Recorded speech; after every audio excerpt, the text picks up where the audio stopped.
Haggai 1:1 to 2:23.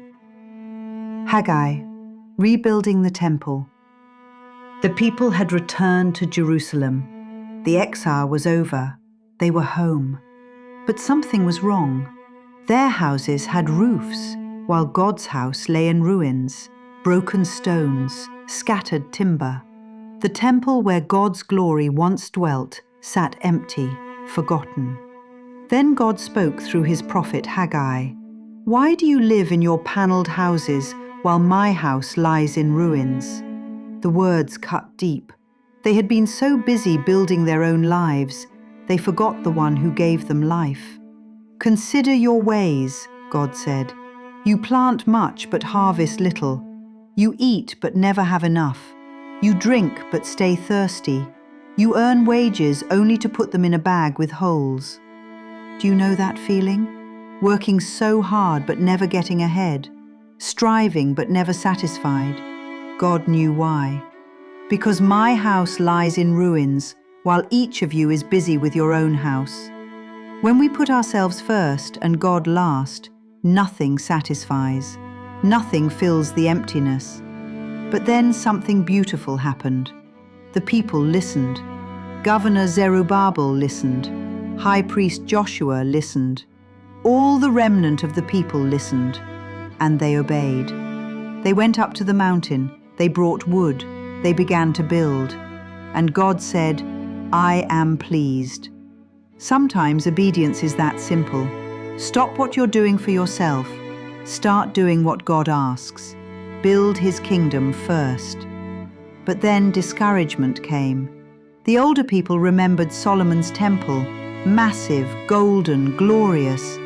This new temple looked so small, so plain. Some wept at the foundation, remembering what was lost. Have you ever felt that way? Like your efforts for God are too small, too weak, too broken to matter. Like the work you're doing for his kingdom pales in comparison to what others have accomplished. God saw their hearts. Through Haggai, he spoke again. "Be strong, Zerubbabel. Be strong, Joshua. Be strong, all you people of the land. Work, for I am with you. I am with you." 4 words that change everything. Your work for God is never too small when he is with you. Your service is never insignificant when his presence fills it. Your offering is never inadequate when given with a sincere heart. But God wasn't finished. He gave them a promise that would echo through generations.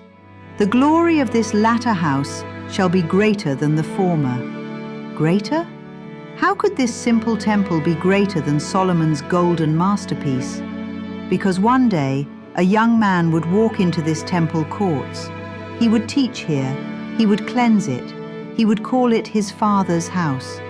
Jesus himself would fill this temple with his presence. The glory wasn't in the gold, it was in the God who came near. The true treasure wasn't in the building materials, it was in the builder who would dwell within. God had one more word for his people.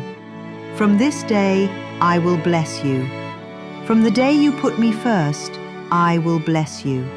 From the day you seek my kingdom above your own comfort, I will provide. From the day you trust me with your time, your resources, your dreams, I will take care of you." The blessings might not look like what you expect, but they will be exactly what you need. The temple was rebuilt, not as grand as before, but filled with something greater, the presence of the living God. And one day, God himself would walk through its courts. The prophecy would be fulfilled in ways they never imagined. Today, you are God's temple. His Spirit lives in you.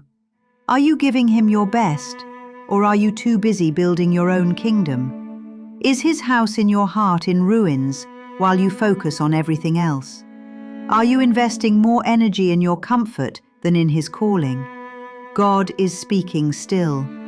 Consider your ways. Put him first. Build his kingdom. Serve his purposes. And watch him fill your life with a glory greater than anything you could build for yourself. The same God who blessed the temple builders blesses you when you seek him first.